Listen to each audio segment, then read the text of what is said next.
हम देखेंगे कि हम किस तरह से पार्ट्स रजिस्टर कर सकते हैं, किस तरह से हम कैटेगरीज के साथ पार्ट को एसोसिएट कर सकते हैं, और इन द एंड किस तरह से जब एक नई व्हीकल क्रिएट होती है तो उसके पार्ट उससे ऑटोमेटिक एसोसिएट हो जाते हैं और उसे हम किस तरह से अपडेट कर सकते हैं। तो सबसे पहले आपको आना है मशीनरी के टैब में, अपना पार्ट ऐड करना है। तो ऑलरेडी कुछ पार्ट्स हैं, सपोज टायर 2 नहीं है यहाँ पे, तो मैं एक टायर 2 के नाम से ऐड करता हूँ। ठीक है, यहाँ मैं कहता हूँ टायर 17 इंच, टायर 2 17 इंच। ठीक है, ये मैंने कर दिया सेव। अब मुझे इसे कैटेगरीज का एसोसिएट करना है, तो मैं क्या करूँगा, मशीनरी में आऊँगा और इस टैब के अंदर add category part, that means के एक इंडिपेंडेंट पार्ट क्रिएट किया और उसे मैंने किसी कैटेगरी के साथ एसोसिएट करना है। तो मैं आता हूँ, मैं कहता हूँ कि ये ग्रेडर की जो कैटेगरी है, मैं इसमें आता हूँ। तो यहाँ पर ऑलरेडी एक पार्ट रजिस्टर्ड है, एक नया पार्ट मैं रजिस्टर करना चाह रहा हूँ। जैसे ऐड न्यू पे क्लिक करता हूँ तो मुझे बताता है कि मेरे सिस्टम के अंदर इस वक्त कौन से पार्ट है जो मैंने रजिस्टर किए हैं। सो मुझे ऐसा लगता है कि ग्रेडर के अंदर 17 इंच का टायर लगता है, टायर 2। मैं टायर 2 सेलेक्ट करता हूँ और उसके बाद मैं सेलेक्ट करता हूँ उसकी डिफ़ॉल्ट लाइफ। कहता हूँ मेरे से हमारा अभी 50 घंटे तो चलेगा, 50 किलोमीटर चलेगा, और फिलहाल से इंस्पेक्टेबल में नहीं रखता क्योंकि किसी व्हीकल के साथ अभी मैंने इसको चेक नहीं किया। तो मैं इसे करता हूँ ऐड। ठीक है, तो ये डिफ़ॉल्ट वैल्यू उसके साथ बैठ गया है। बट जैसे ही मैं ये कैटेगरी पार्ट के साथ, मतलब किसी कैटेगरी के साथ एक पार्ट को एसोसिएट करता हूँ, तो इस पार्ट से रिलेटेड जितने भी मेरी मशीनरीज है उनके अंदर ये पार्ट रजिस्टर्ड हो जाता है। तो अभी मैंने टायर 2 17 इंच ऐड किया है, तो मैं चेक करता हूँ मेरी मशीनरी लिस्ट के अंदर कि ग्रेडर की जो मेरे पास व्हीकल है उसमें ये पार्ट ऐड हुआ है कि नहीं। तो मैं ऐसे क्लिक करता हूँ, रहता हूँ मशीनरी पार्ट के टैब में।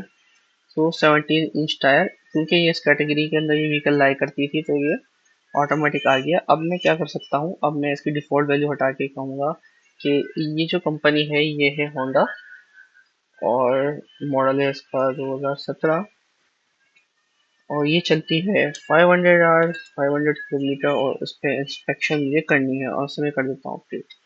तो जैसे ही मैं अपडेट करता हूँ तो अब मेरा इस कैटेगरी के अंदर इस पर्टिकुलर मशीन के ऊपर मैंने बता दिया कि डिफ़ॉल्ट वैल्यू जो थी उसके अलावा इसकी जो रियल वैल्यूज़ हैं और इसके मेकर्स और मॉडल ये हैं। ठीक है, तो इस तरह से हम रजिस्टर कर सकते हैं अपनी व्हीकल के साथ किसी पार्ट को। इन केस अगर कोई एक न्यू व्हीकल में क्रिएट करता हूँ,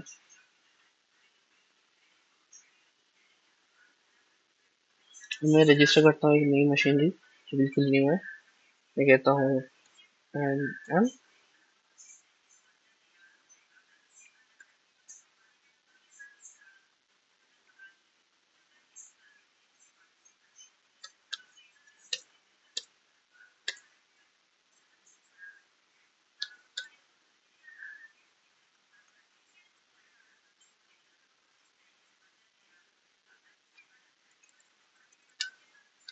तो जैसे ही मैं इसे करता हूँ रजिस्टर, उससे पहले इसकी मैंने व्हीकल टाइप सेलेक्ट की और मैंने ग्रेडर कैटेगरी के अंदर काम किया था, तो मैं दूंगा ग्रेडर, और मैं इसे करता हूँ सेव। सेव करने के बाद मेरे पास कंपनी की अ, ये रही, इसे मैंने क्लिक किया, ये न्यूली रजिस्टर्ड है। और जैसे ये पार्ट्स में आता हूँ तो मेरे दोनों पार्ट्स यहाँ पे डिफ़ॉल्ट वैल्यूज के साथ शो हो रहे हैं। ठीक है, मैं यहाँ पे लिख देता हूँ लेट्स से ये मेकर से फ्यूचर टेक वाले, मॉडल है 2015 का, इसकी लाइफ होती है 600 और इस पे इंस्पेक्शन मुझे करनी है। तो ये मैंने कर दी इसकी वैल्यू को अपडेट।